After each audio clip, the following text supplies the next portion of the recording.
오늘 본문은 역대상 2장 1절에서 8절까지입니다. 눈으로 함께 봉독합니다. 이스라엘의 아들은 루벤과 시므온과 레위와 유다와 이스사갈과 스불론과 단과 요셉과 베냐민과 납달리와 갓과 아셀이다.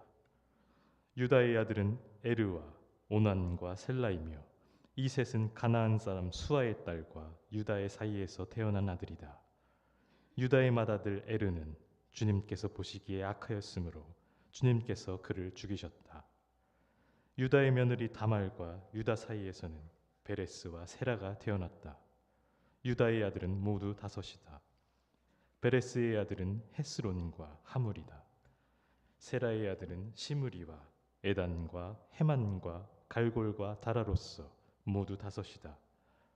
가르미의 아들은 아갈인데 그는 하나님께 전멸시켜 바쳐야 하는 물건 때문에 범죄하여 이스라엘을 고통에 빠뜨린 자다. 에단의 아들은 아사랴이다. 아멘. 하늘에 계신 우리 아버지, 아버지의 이름을 거룩하게 하시며 아버지의 나라가 오게 하시며 아버지의 뜻이 하늘에서와 같이 땅에서도 이루어지게 하소서. 오늘 우리에게 일용할 양식을 주시고 우리가 우리에게 잘못한 사람을 용서하여 준 것 같이 우리 죄를 용서하여 주시고 우리를 시험에 빠지지 않게 하시고 악에서 구하소서. 나라와 권능과 영광이 영원히 아버지의 것입니다. 아멘. 우리 옆에 지체들과 인사합시다. 주님의 백성으로 삽시다. 다시 주님 앞에 섭니다 라는 제목으로 하나님의 은혜를 나누겠습니다. 제가 매일 기도하는 기도 제목 중에 요즘은 더 마음이 간절해진 기도 제목은 우리 성도들이 하루를 살아갈 때 누구든 마음의 소원이 계속 있잖아요. 이랬으면 좋겠다 하는 소원이 마음에 계속 흘러다니는 소원이 있잖아요. 그 소원이 로또 맞았으면 좋겠다 이런 소원 아니고, 또 몸이 좀 많이 아프신 분들은 오늘은 안 아팠으면 좋겠다, 사고 안 났으면 좋겠다 이런 소원도 괜찮은데요. 우리 성도들 마음속에 오늘도 하나님이 나를 잘 다스렸으면 좋겠다. 우리 가정에 하나님 나라가 온전히 이루어지기를 오늘도 정말 저는 간절히 원해요. 이런 소원이 늘 마음에 있으셨으면 좋겠습니다. 제 마음에 늘 기도하고 있는데요. 우리 족보가 계속 이어지고 있는데 족보의 핵심은 뭐냐면 여러분이 하나님 백성이라는 거예요. 이 척박한 땅에 살면서 하나님 나라를 세우겠다고, 그 가정에, 교회에 하나님 나라 세우겠다고 그 마음 다하고 있는 당신이 하나님 나라 백성입니다. 이게 이 족보의 핵심입니다. 근데 이제 지난주까지는 하나님 나라 백성 아닌 사람들이 나왔어요. 쭉 아브라함까지 나왔다가 그 뒤로 이제, 그런데 아브라함의 후손이기는 하지만 하나님 나라 백성은 아닌 사람들, 예를 들면 이스마엘, 그 다음에 아브라함의 후처인 그두라의 자손들, 그 다음에 이삭의 아들이긴 하지만 에서는 또 아주 많이 다뤘는데요. 에서 개인의 족보도 다뤘지만 에서가 가서 이룬 나라 에돔이라는 나라의 족보도, 왕들의 족보도 다루었죠. 그래서 하나님 나라 백성은 아닌데 그래도 번듯하게 살았네 이렇게 보이고, 이제 오늘부터 다시 이스라엘 야곱의 12아들부터 시작되는 하나님 나라 백성의 족보가 시작됩니다. 그런데 그 에서가 세운 나라 에돔의 족보가 대단했잖아요. 비록 끝은 조금 안 좋았지만 대단했거든요. 자, 하나님 나라 백성의 족보가 훌륭하네, 잘했네, 아유 고생하면서 잘 일구어냈네 이렇게 족보가 나왔으면, 이제 오늘부터 하나님 나라 백성의 족보가 나오면 어떤 내용이 나와야 될까요? 더 잘했네, 아이고 진짜 정말 훌륭하네, 역시 하나님 나라 백성이야, 이렇게 나오기를 제가 이제 기대했는데 그렇지가 않아요. 우리 1절 2절부터 볼까요? 이스라엘의 아들은 야곱의 아들 12명의 명단이 이제 나오는 거예요. 그런데 이게 순서가 왜 저렇게 순서를 했지 이해가 안 되는 거예요. 그러니까 나이 순서대로 했으면 르우벤, 시몬, 레위, 유다까지는 맞아요. 근데 그 다음은 아니거든요. 그 나이 순서가 아닌가 보다 하고 보니까 확실하게 하나 맞는 게 있어요. 저게 무슨 순서냐면 야곱의 부인이 넷이에요. 아기 낳은 부인이 넷인데 그 엄마하고 아들하고 순서대로 한 거예요. 그래서 레아가 낳은 아들이 르우벤, 시므온, 레위, 유다, 이사갈, 스불론 여기까지 맞아요. 그 다음에 야곱이 사랑했던 라헬이 낳은 아들이 요셉과 베냐민. 그 다음에 실바가 낳은 아들이 갓과 아세. 근데 문제가 뭐냐면 그렇게 나눠도 틀린 게 하나 있는데 단이에요. 비라가 낳은 아들이 단과 납달리예요. 유독 단만 저렇게 띄워놓은 거예요. 순서를 잘못. 그래서 제가 색깔별로 해놨거든요. 여기도 되나? 이렇게. 단하고 납달리하고 붙여놨어야 돼요. 근데 단만 띄워놨거든요. 근데 왜 저렇게 썼는지 아무도 몰라요. 제가 뭐 주석도 보고 요즘 인터넷에 해설도 많이 나오니까 많이 봤는데 아무도 몰라요. 그냥 제 뇌피셜은 단을 강조하고 싶었나 보다. 순서를 단만 틀리게 했으니까 단은 이랬어 라고 그냥 저 순서만 가지고도 말하고 싶었나 보다. 근데 여러분 아시다시피 단은 제일 못났어요. 진짜 제일 못났어요. 여호수아가 땅을 분배해 줬는데 땅을 분배한 땅을 하나도 차지하지 못한 지파가 단지파예요. 단지파의 대표적인 인물이 누구냐? 삼손. 제일 못났어요. 사사 중에 제일 못났어요. 사사도 아니에요. 그 사람은 아무것도 안 했어요. 정말 지 분풀이나 하다가 죽었지 아무것도 안 했어요. 그럼 제가 다시요. 에돔, 에서의 족보는 야 잘했네. 아유 훌륭하네. 아유 저 정도면 진짜 고생하면서 잘 일구었네. 근데 하나님 백성은 아니잖아요. 하나님 백성 족보가 딱 나오면 아이고 거봐 그거보다 잘했네 하고 나올 줄 알았는데 아니 하필이면 제일 못난 단지파 얘기부터 하는 게 좀 꺼림직했어요. 근데 아니겠지. 그냥 뭐 잘못 썼겠지. 제일 못난 단지파를 뭔가 얘기하려고 한 거 아니겠지. 그리고 넘어가려고 했는데 3절. 유다의 아들은 에르와 오난과 셀라. 유다가 아들을 셋을 낳네요. 문제는 이 셋은 가나안 사람 수아의 딸과 유다 사이에서 태어난 아들이다. 이 세 아들이 유다가 낳은 세 아들이 누구에게서 난 거냐면 가나안 여자. 아니 유다는 왜 또 가나안 여자랑 또 결혼을 해가지고 거기서 애를 낳았어요. 아유 참. 아니 이거는 적지 말지 족보에. 그냥 유다가 낳았다 그러면 되지 왜 꼭 가나안 여자 수아 이름까지 대면서. 근데 그 다음은 더 흉측해요. 유다의 맏아들 에르는 주님께서 보시기에 악하였으므로 주님께서 그를 죽이셨다. 가나안 여자랑 결혼해서 애 셋을 낳은 것도 좀 아이고 왜 적었어 그랬는데 또 거기다가 그 첫째 아들은 너무 애가 악해서 여러분 얼마나 악하면 하나님이 죽이실까요? 여러분 성경에서 너무 악하다고 하나님이 죽이신 사람 보셨어요? 거의 없어요. 근데 얼마나 악하면 하나님이 죽였을까요? 그냥 너는 더 이상 살지 마. 진짜 너 때문에 그냥 땅이 다 더러워져. 그만 살아. 그러고 죽였대잖아요. 이런 건 족보에 적지 말지. 아니 그렇잖아요. 하나님 나라 백성 아닌 에서는 훌륭하다. 그랬으면 더 훌륭한 것도 많을 텐데 더 훌륭한 얘기도 있을 텐데 왜 이런 얘기를 적었냐고요. 족보에다가. 근데요 이게 끝이 아니에요. 4절. 유다의 며느리 다말과 유다 사이에서는 베레스와 세라가 태어났다. 아니 이게 무슨 소리예요? 유다가 자기 아내랑 사이에서 애를 낳은 게 아니고 며느리하고 사이에서 애를 낳대. 이런 일은 요즘도 거의 없어요. 부끄러워. 너무 부끄러워. 근데 여기서 여러분 왜 유다의 족보를 시작했을까요? 유다의 족보에서 다윗이 나와요. 그 다윗의 족보까지 가려고 지금 유다를 시작한 거예요. 그러면 그냥 어차피 지금 족보가 다 이름만 됐었잖아요. 지금까지 계속. 그럼 이름만 되지. 유다, 베레스 이렇게 이름만 되지. 뭘 굳이 며느리랑 사이에서 낳았다. 원래 부인 사이에서는 애를 셋을 낳는데 애 하나는 아주 못돼 먹어갖고 하나님이 죽였다. 이런 얘기는 왜 족보에 적냐고요.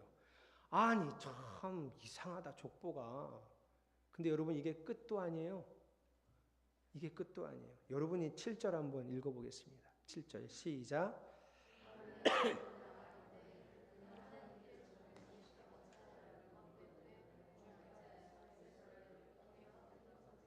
그 여러분이 알고 있는 저 비슷한 사건 하나 알고 있죠? 전멸시켜 바쳐야 될 물건을 자기가 몰래 훔쳤다가 죽은 사람 알고 있죠? 근데 아니 또 이름은 또 다르네요. 그 사람 맞아요. 아간이에요. 아간. 갈골 혹은 갈미의 아들, 여기는 가름이라고 나오고, 이름을 여러분 이게 히브리어가 쓰여지기를 저기 자음만 쓰여져서 이렇게 가끔 이렇게 돼요. 이응 기억만 쓰여졌다고요. 성경에. 저게 이제 여호수아서에서는 아간이고 여기서는 아갈이고, 그리고 저 사람 아버지 이름도 갈골 혹은 갈미 혹은 여기서는 가름이 이렇게 히브리어 자음만 나와서 이렇게 된 거예요. 그 아간이에요. 이 아간은요 유다의 증손이에요. 그리고 지금 다윗 족보 갈 거면 유다가 낳은 쌍둥이 중에 베레스거든요. 근데 아간은요 그 베레스 아니고 세라의 자손이에요. 굳이 안 써도 돼요. 어차피 다윗한테 갈 거니까. 다윗한테 갈 거면 유다, 베레스, 그리고 가서 다윗 가면 되는데 유다, 베레스 아니고 세라, 그리고 아간으로 가는 거예요. 안 써도 되는 걸 굳이 끌어다가 지금 7절에다가 유다 지파에는 이런 애도 있었어. 아이고 그거 하지 말라는 거 굳이 그냥 욕심이 나갖고 그 훔치고 옷하고 금하고 은하고 훔쳐고 자기 천막 밑에 감췄다가 그 들켜가지고 제비 뽑아 들켜갖고 돌에 맞아 죽은 그 아간이 그 유다 지파야. 지금 이 얘기까지 하고 있는 거잖아요. 아유 참, 아니 왜 이런 걸 적어놔요? 여러분 집안에 족보 적으면 이런 사람들은 빼야지. 있었어도 빼야지. 그런데 안 적어도 되는 걸 굳이 끌고 와서 적었단 말이죠. 왜 그랬을까요? 역대기의 저자는 어떤 얘기를 하고 싶어서 유다 지파의 족보에 이런 얘기를 다 이렇게 모아가지고 부족해 보이고 못나 보이고 뭔 일이든 개망나니 같은 집안이 다 있어 이렇게 보이게 했을까요? 그래서 제가 이 족보 읽으면서 한 가지 더 큰 궁금증 하나가 생겼어요. 여러분이 하나님 나라를, 하나님이시고 하나님 나라를 세우고 싶으면 여러분은 에서 선택하실래요? 야곱 선택하실래요? 저는 분명히 에서예요. 야곱은 이게 사기꾼 같은 게, 새님 같은 게, 또 여성스러워서 뭐 큰 이렇게 막 진취적인 일 못해요. 에서는 모험적이고 잘하죠. 보셨잖아요. 가서 에돔이라는 나라도 일으켰잖아요. 나 같으면 에서를 택하지 왜 야곱을 택했을까? 하나님 참 이상하게 택하시네. 근데 여러분 또 이번에도 어차피 그 다윗의 자손에서 예수 그리스도 나게 하실 거면 여러분은 야곱의 12아들 중에 누구 택하실래요? 여러분 유다 택하실래요? 저는 아니요. 저는 딱 떠오르는 사람이 있습니다. 요셉이요. 얼마나 훌륭해요. 요셉 이집트에 총리했죠. 형들은 자기를 죽이겠다고 팔아먹었는데 그 형들 용서하고 다 받아들이고 형들의 가족까지 다 챙겨서 이집트에 와서 잘 먹고 잘 살게 해줬죠. 그 민족을 이룰 만큼 번성하게 해줬죠. 그러면 누구 택하는 게 나을까요? 요셉이요. 왜 유다예요? 가나안 여자랑 결혼하고 저런 짓이나 한 유다를 왜 택해요? 그래서 저는 도대체 하나님이 왜 이러시는지 모르겠어요. 하나님의 선택의 기준이 뭘까? 왜 에서가 아니고 야곱이고 왜 요셉이 아니고 유다일까? 도통 모르겠는 거예요. 족보를 보면서. 그런데 갑자기 어느 날 마음속에 지난 주 중에 떠오르는 게 있었어요. 그렇지.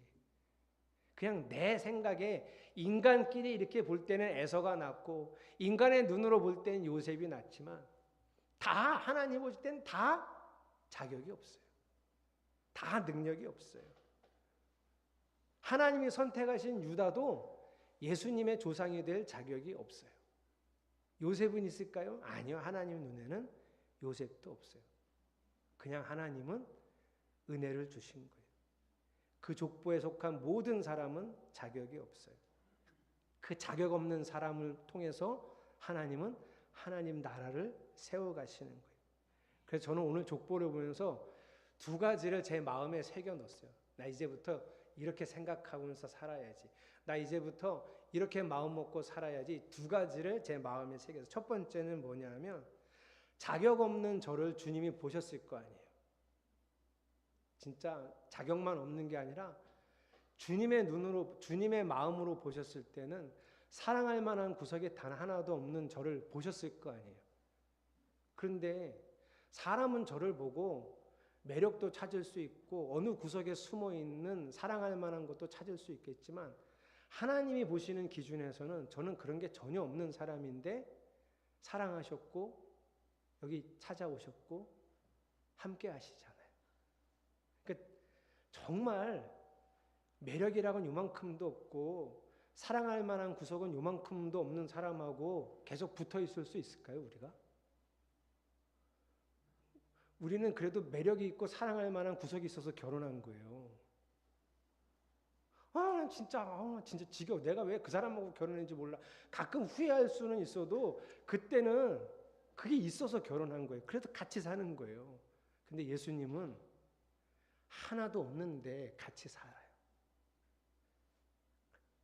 그 마음으로, 예수님의 마음으로 사람을 봐야겠다. 이게 제가 첫 번째 먹은 마음이에요. 그 마음으로 사람을 봐야 되겠다. 그러면서 여러분에게 몇 주 전에 가르쳐드린 그 히브리어가 생각이 났어요. 송민원 교수님이 쓴 히브리어의 시간이라는 책에서 제가 발췌하고 그거 보고 주석하고 같이 이렇게 보고 여러분한테 가르쳐드린 게 있어요. 그게 뭐냐면 사무엘상 16장 7절. 배경이 어떠냐 하면 하나님이 사무엘에게 이제 내가 사울 버렸으니 내가 새로 세울 왕에게 가서 기름을 부어라. 베들레헴에 있는 이새의 집에 가서 그 아들 중에 내가 선택한 자를 기름을 부어라. 그래서 갔더니 이새가 아들을 쫙 세워놨어요. 7을. 근데 첫 번째 아들 엘리압을 봤는데 키가 정말 크고 생긴 건 또 어마어마하게 잘생겼어요. 아마 우리 혜빈이가 봤으면 저렇게 지금 입을 이렇게 벌리고 그냥 너무 이랬을 거야. 그렇게 잘생겼어요. 그래서 사무엘도 그랬지. 사무엘도 와 잘생겼다. 그리고 사무엘이 기름을 부으려고 했더니 하나님이 아니야. 그 사람이 아니야. 그러면서 하신 말씀이 있어요. 사무엘상 16장 7절 하반절. 저 노란 글자만 여러분이 읽어보겠습니다. 시작.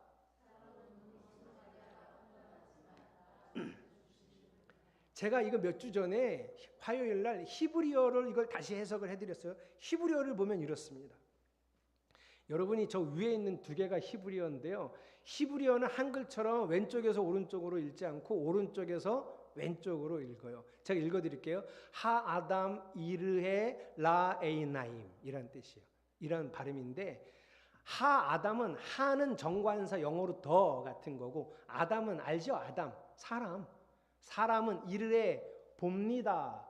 그리고 라메드라고 하는 저 지금 제가 노란 박스로 하는 저게 전치사예요. 영어로 하면 뭐 to, for, of 이런 전치사예요. 그리고 에이나임 눈이에요. 사람은 봅니다.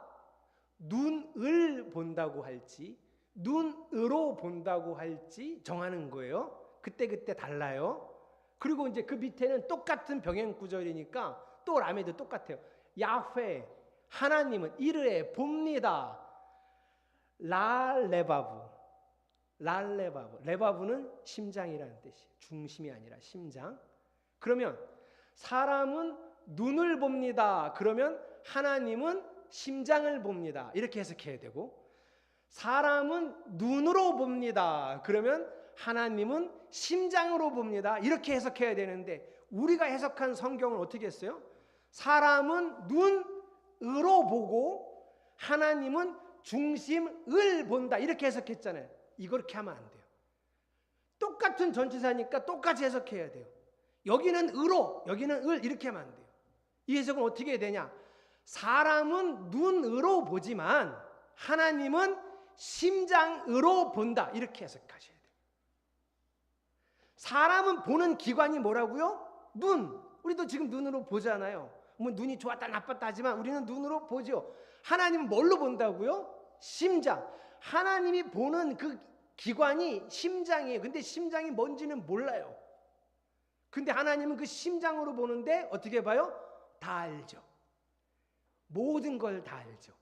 하나님은 심장으로 보는데. 이게 무슨 의미예요? 제가 이 말씀을 좀 생각하면서 무슨 생각을 했냐면, 저는 하나님이 보는 심장이라는 기관이 있을까요? 없을까요? 저는 없지요.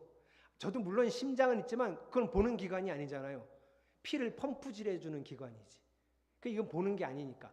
하나님이 보는 기관이라고 말한 그 심장은 저한테 없어요. 하나님은 심장으로 그 어떤 기관으로 보기 때문에 다 보시지만 저는 그게 없어요. 그래서 제가 이렇게 마음 먹기로 했어요. 내가 눈으로 본 거 믿지 말자. 다 그게 전부라고 생각하지 말자. 그러니 내가 눈으로 보고 판단하고 눈으로 보고 이렇게 생각한 거를 가지고 전부라고 여기고 사람 정죄하면 절대 안 되겠다. 어쩔 수 없이 판단은 들겠지. 저러면 안 되지. 이런 건 판단해야 되겠지만 그게 어디까지 가지는 말게 해야 되겠다. 정죄. 교회 다니면서 목사가 왜 저래. 진짜 못돼 먹었네. 저렇게 할 거면 권사를 하지 말지. 이거는 잘못된 거야. 근데 제가 교회를 다니면서 청년 때부터 제가 정말 많이 보온 권사님들, 장로님들은 이걸 너무 잘해. 교회를 열심히 다니고 교회에 충성하는 분일수록 이걸 너무 잘해. 거참 그러지 마. 이거 집사식이나 돼가지고 그 뭐 하는 거지? 이런 걸 너무 잘해. 예수님을 닮은 마음이 아니에요. 여러분 절대 그러시면 안 돼요. 그래서 이 마음을 가진 사람들, 하나님이 심장으로 본다는 걸 아는 사람들이 알게 되는 게 뭐고, 예수님을 인격적으로 만난 사람이 알게 되는 게 뭐냐면 사도 바울의 고백이에요. 한번 따라해 봅시다. 나는 죄인 중에 괴수입니다. 주님의 눈으로 나를 보는 거죠. 주님의 심장으로 나를 보면 다 보이시잖아요. 그게 바울이 예수님을 만나고 느낀 거예요. 그러니까 여러분, 바울이 진짜 세상에서 제일 나쁜 놈이겠어요? 아니죠. 근데 바울은 그렇게밖에 느낄 수가 없었어요. 왜요? 주님의 심장으로 보는 게 어떻게 보이는지를 알았기 때문에. 다 아시거든요. 자기 숨겨진 것까지 다 아시니까 내가 제일 나쁜 놈입니다. 이게 정상이에요. 저도 좀 나쁘지만 쟤는 더 나쁜 놈인 것 같아요. 이게 안 된다고요. 내가 세상에서 제일 나쁜 놈입니다. 그러니 지체를 볼 때, 사람을 볼 때 예수님의 보시는 눈으로 보면 내가 제일 나쁜 놈이니까 나 같은 놈도 찾아오셨잖아요. 그런데 나보다 나은 황한샘 집사를 찾아가시고 황한샘 집사를 위해 죽으셨잖아요. 그래서 사랑하는 거예요. 그래서 사람이 귀한 거예요. 이 마음으로 사랑을 봐야 되겠다. 이게 제가 오늘 족보를 보면서 내 마음에 둬야 되겠다 생각한 마음의 기준입니다. 여러분도 이 마음이 있기를 축복합니다. 두 번째는 이해가 되지 않잖아요. 하나님이 왜 이렇게 하셨는지. 왜 이러시지 진짜? 이게 뭐야? 하나님이 이래도 돼? 이런 일들이 성경에 너무 많거든요. 지난주 여러분 성경 통독하신 분들도 적어도 두 군데서는 이런 생각 하셨을 거예요. 21장 사무엘하 21장에 기브온 사람들 때문에 흉년이 3년 동안 들어서 다윗이 물어봤더니 사울 집안이 기브온 사람들을 학대해서 그렇다. 그래서 기브온 사람들한테 어떻게 해줄까 그랬더니 사울 집안의 남자 7을 달라 그래서 그 7을 뺏어갖고 죽여요. 하나님이 이러셔도 돼요? 막 사람은 막 원한이 있다고 데려다가 너 원한을 갚아줘야지. 그리고 사람을 또 죽이면, 죽은 사람들도 또 원한이 있을 거 아니에요. 원수를 사랑하라고 하셨잖아요. 근데 이렇게 해결하시면 돼요? 이해가 안 되잖아요. 사무엘하 24장 시작이 이래요. 하나님께서 이스라엘을 벌하시려고 다윗을 부추겨서 인구조사를 하게 하셨대요. 이 인구조사 누가 하게 한 거예요? 하나님이. 뭐 하려고요? 벌 주려고. 그래서 7만 명이나 죽었어요. 전염병에 걸려서. 하나님이 무슨 일을 이렇게 하세요? 여러분은 안 궁금하셨어요? 좀 속이 상하지 않으셨어요? 무슨 하나님이 이래? 하나님이 내가 알던 하나님이 아니네? 아우 낯설어. 에이 무슨 이게 하나님 이상해. 난 이런 하나님 못 믿어. 혹시 이러시지 않았어요? 이해가 안 돼요. 그래서 이해가 안 될 때 어떻게 할 거냐 이 생각을 했어요. 이해가 안 돼. 한번 이 얘기를 해볼게요. 우리는 보통 이렇게 생각하더라고요. 사람은 내가 저 사람이 와서 설명을 잘 안 해서 내가 모르지, 설명만 정말 잘해주면 내가 다 이해할 수 있어. 이제 우리가 보통 이렇게 생각하잖아요. 자, 그래서 이런 예를 들어볼게요.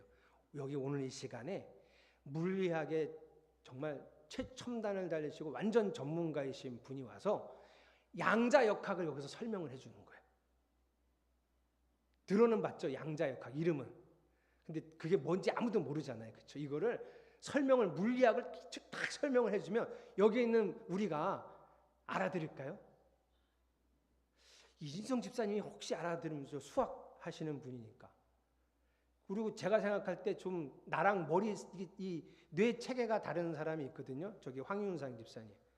저 사람 뭔 생각을 하고 사는지 모르겠어요. 완전히 나랑 뇌 체계가 다른 것 같아. 근데 혹시 저런 사람은 혹시 알아들을까? 양자역학 설명해 주면 제가 생각할 땐 알아듣는 사람이 한 사람 있을까 말까. 우리가 매일 쓰는 핸드폰 있잖아요. 핸드폰 얼마나 이거 신기해요. 이 핸드폰 어떤 원리로 작동이 되고 어떤 원리로 데이터가 오고 가고 이거 아세요? 그래 우리가 모르니까 이 전문가가 와서 뭐 이거 전체 원리를 다 설명해 주면 우리가 아니 그래서 이게 통화가 되고 그래서 이게 영상도 보이고 그래서 카톡도 보내고 아유 내가 몰랐었는데 진짜 신기하고 그런 거구나. 알아들을까요 우리가? 못 알아들을걸요. 전문 용어로 얘기해 주기 시작하면 아무도 못 알아듣고 어떻게 될까요? 자지. 이게 자지. 우리의 뇌는요, 사람이 만든 이론도 이해할 수가 없어요. 저는 이걸 고등학교 2학년 때 알았어요. 저는 고등학교 1학년, 2학년, 3학년 담임 선생님이 다 수학 선생님이셨어요. 제가 국어, 영어는 전교에서 다 3등 안에 들었는데 수학을 대학교 가는 애들 중에 꼴찌했어요. 1학년 때는 안 그랬어요. 근데 언제부터 그랬냐면 1학년 2학기 끝에 순열 배우면서 저게 뭔 소리지? 못 알아듣기 시작하더라고요. 그리고 2학년 가니까 수학 2 들어갔어요. 1학년 때도 미분적분 배웠을 때는 알아들었는데 수학 2 들어가서 미분적분을 배우는데 뭔 소리인지 모르겠는 거예요. 그리고 우리 담임 선생님이 너무 안타까우니까 수학만 조금 올라가면 어디든 갈 수 있을 것 같으니까 선생님이 저를 그때는 학원도 없을 때 불법, 과외도 없을 때요. 선생님이 저를 과외를 해주셨어요. 용우가 가지 말고 남아. 선생님이 가르쳐줄게. 그래서 선생님이 저만 수학을 가르쳐줬어요. 한참을 선생님한테 듣다가 제가 그랬어요. 선생님 모르겠는데요. 한숨을 쉬시면서 밥이나 먹자. 그리고 저녁을 사주셨어요. 그때 알았어요. 나는 이런 영역은 이해가 안 되는 머리인가 보다. 근데 이미 이과를 가버렸으니 어떡해. 근데 왜 그때는 전공할 생각을 안 했을까? 사람의 머리는 안 되는 게 있어요. 그런데 사람이 만든 이론도 잘 못 알아듣는 내가 하나님을 다 이해하시겠다고요? 그래서 저는 이렇게 마음 먹기로 했어요. 성경을 읽다가 최대한 이해하려고 하고 하나님이 왜 이 말씀을 하셨는지 최대한 알아보려고 하고 공부할 테지만 그래서 그 말씀의 뜻을 따라가려고 할 테지만 아무리 해도 이해가 안 될 때는 이렇게 마음 먹기로 했어요. 역시 하나님은 엄청나게 크고 놀라우신 분이야. 이렇게 받아들이기로 했어요. 이게 여러분 동의가 안 될 수는 있지만 그래도 그렇지 하나님이 뭘 그렇게 할 수 있어. 이럴 수 있어요? 혹시 지금 마음에 아무리 그래도 하나님이 그렇게 하시는 건 나 아직 이해가 안 돼. 그럴 수 있어요. 그런데 저는 오늘 이렇게 마음 먹기로 했다고. 내가 너무 이해가 안 될 땐 정말 하나님은 크고 놀라우신 분이고 내가 다 이해를 못하는 건 당연한 거니까 어쨌든 이 말씀이 뜻하는 바를 따라서 내가 순종하면서 살아야지. 경외해야지. 내가 다 이해할 수 없는 이 하나님 내가 경외하면서 살아야지. 이렇게 마음 먹기로 했다고요. 사랑하는 성도 여러분, 여러분은 하나님의 심장이 없어요. 그렇죠? 그 여러분은 하나님처럼 못 봐요. 이해하시죠? 우리는 눈으로만 볼 뿐이에요. 그러니 여러분이 본 것으로 여러분이 알게 된 것으로 사람을 정죄하지 말아야 합니다. 저도 여러분이 저처럼 마음 먹기를 원해요. 오히려 나를 심장으로 다 아시면서도 보시고 사랑하시면서도 내 안에까지 찾아오시고 내 추악한 본질을 아시면서도 사랑하신 그분 사랑 앞에 내 추악한 본질을 깨닫고 겸허히 주님 사랑하고 이웃을 사랑할 수 있는 성도들이 되시기를 바랍니다. 두 번째는 꼭 그렇게 나는 그렇게 못해. 그래도 괜찮아. 상관없어. 그러나 저는 그렇게 마음 먹기로 했는데 두 번째, 도대체 하나님이 이해가 안 될 때, 특히 이럴 때 있죠. 나는 그래도 열심히 산다고 살고 기도도 열심히 하고 하나님께 최선을 다하고 있는데 교회에 최선을 다하고 있는데 막 자꾸 하는 일마다 안 되고 이럴 때 있죠. 그죠? 그럴 때 이런 생각 들잖아요. 야, 하나님 진짜 너무하신다. 하나님 어떻게 자꾸 나한테 이러실 수 있을까? 그리고 그럴 때는 꼭 나한테가 아니라 한자 더 붙어. 나한테만. 왜 나한테만 이러실까? 이럴 때 느껴질 때 여러분 제가 권면해 드리는데 내가 다 모르지. 하나님의 계획과 뜻이 있지. 그래서 지금 힘들고 어렵지만 하나님께 순종하면서 이런 하나님 경외하면서 살아가야지. 그리고 주님의 구원하심을 하나님의 나라를 맛보며 살아야지. 이런 마음 먹기를 축복합니다. 저는 여러분하고 오늘 이 찬양을 부르려고 해요. 주님의 시선. 앞에 가사는 좀 넘어갈 텐데요. 가사 중에 이런 얘기가 있어요. 주님의 시선 나를 비추고 상처난 내 맘 만지시네. 이 가사쯤에 가면 꽤 많은 성도들이 이런 생각을 하는 것 같더라고요. 주님이 내 아픈 마음을 만져주는 거예요. 근데 여러분, 우리의 상처가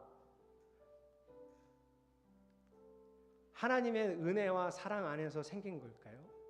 제가 볼 때 지금 여기서 만지는 상처는요, 바울이 만난 상처예요. 주님, 저는 죄인 중에 괴수입니다. 주님의 시선으로 그 심장으로 나를 보니까 내 더러움이 다 드러나고 내 죄가 다 드러나는 거예요. 그 상처. 나는 죄인이구나. 나는 진짜 망할 사람이구나. 이 상처가 보이는 거예요. 그런데 말씀하시고 회복하셔서 그 사랑이 나를 다시 회복해 하시는 거죠. 저는 오늘 이 시간 여러분이 지금 이곳에서 그 주님을 보기를 원합니다. 그 주님을 만나고 그 주님을 보고 그래서 여러분 안에 있는 이 죄를 따라가던 과거의 모습이 사라지고 회복되어 주님만 따라가는 그리고 제가 오늘 권면한 그 두 가지 마음을 먹을 수 있는 여러분들이 되시기를 축복합니다. 우리 그 마음으로 찬양하겠습니다.